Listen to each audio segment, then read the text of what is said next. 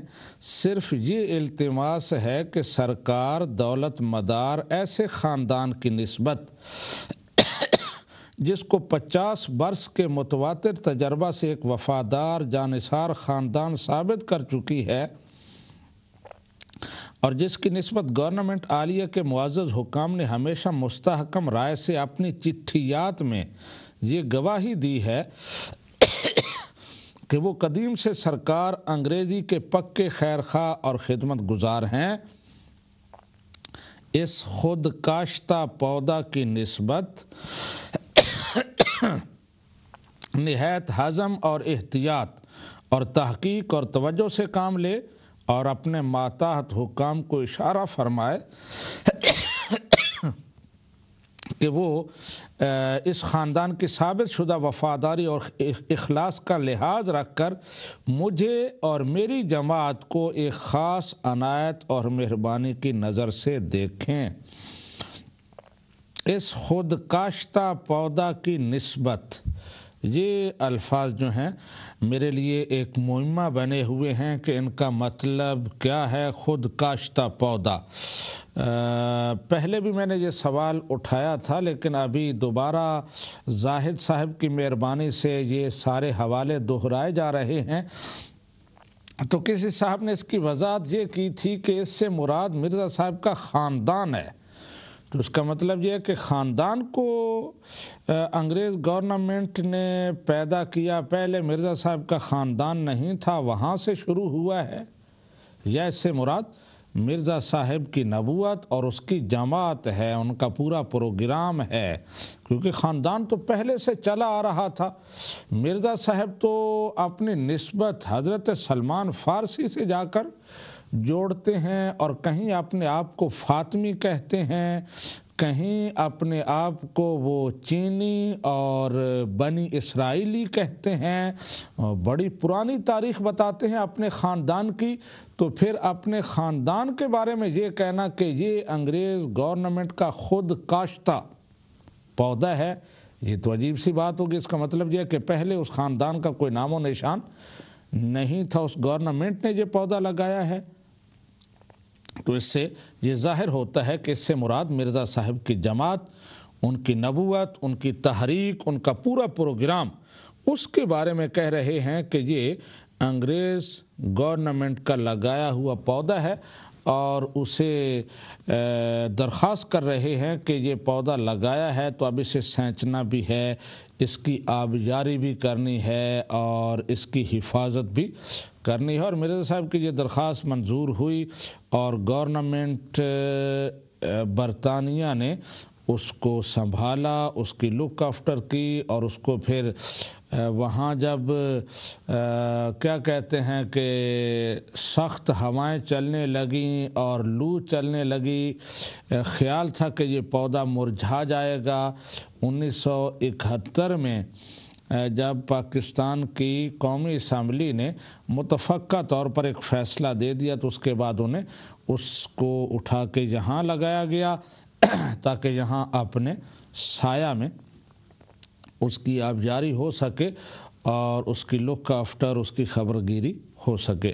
تو مرزا صاحب خود کہہ رہے ہیں کہ اپنے خود کاشتہ پودا کی برطانوی حکومت جو ہے وہ خیال کرے اور حزم و احتیاط اور تحقیق اور توجہ کے ساتھ جو میں نے بات کی کہ اس سے مراد خاندان نہیں، اس کی ایک دلیل یہ بھی ہے کہ نیچے بہت بڑی لمبی لسٹ دی ہوئی ہے اپنے تمام جو وہ متوسلین ہیں ان کی، یہ ہے میری جماعت، یہ ہے تمہارا خود کاشتہ پودا، اور یہ جہاں جہاں رہتے ہیں ان کے ایڈریس لکھے ہوئے ہیں کہ ملک کے جس کونے میں بھی ہیں حکومت کے کاغذوں میں یہ لسٹ ہونی چاہیے کہ جہاں بھی یہ ہوں ان پر خصوصی مہربانی کی جائے اور ان کا خصوصی خیال رکھا جائے۔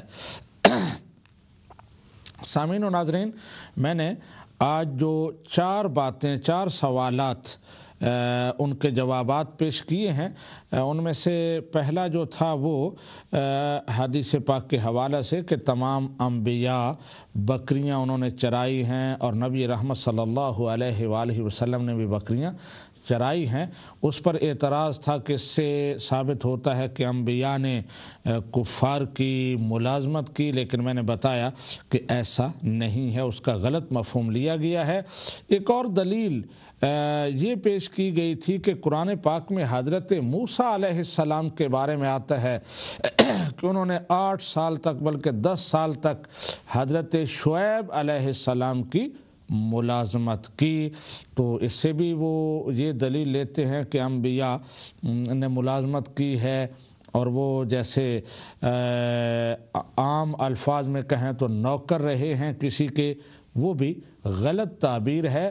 حضرت موسیٰ علیہ السلام نے جو 10 سال گزارے تھے یا 8 سال گزارے تھے وہ ملازمت نہیں تھی، بلکہ وہ حق مہر تھا ان کی بیوی کا۔ حضرت شعیب علیہ السلام ان کی امانت و دیانت سے متاثر ہوئے تو انہوں نے کہا کہ مجھے بھی ایک مددگار کی ضرورت ہے، اگر تم اس پر تیار ہو جاؤ تو میں اس کے بدلے میں اپنی ایک بیٹی کا نکاح تمہیں کر دیتا ہوں اور وہ تمہاری خدمت جو ہے اس کا حق مہر ہو جائے گی۔ اور اس کی مثال احادیث میں ملتی ہے۔ نبی کریم صلی اللہ علیہ وآلہ وسلم کی بارگاہ میں ایک شخص حاضر تھا، اس کا نکاح ہوا تو آپ نے فرمایا کہ تمہارے پاس حق مہر کے لیے کیا ہے؟ تو اس نے عرض کیا میرے پاس کچھ بھی نہیں ہے۔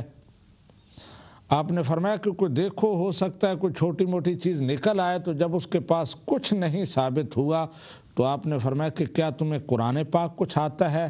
کہنے لگا یا رسول اللہ صلی اللہ علیہ وسلم، قرآن پاک کی چند صورتیں مجھے یاد ہیں۔ آپ نے فرمایا کہ وہ صورتیں، وہ قرآن پاک کے الفاظ تم اپنی وائف کو، اپنی بیوی کو پڑھا دو، یہی تمہارا حق مہر تمہاری طرف سے ہو جائے گا۔ تو یہ اسی طرح کا وہ واقعہ ہے۔ اللہ تبارک و تعالی ہمیں قرآن و سنت کو سمجھنے کی توفیق عطا فرمائے۔ سامعین و ناظرین، ایک مختصر سی بریک اور اس کے بعد پھر آپ سے ملاقات ہوتی ہے۔ السلام علیکم ورحمۃ اللہ وبرکاتہ۔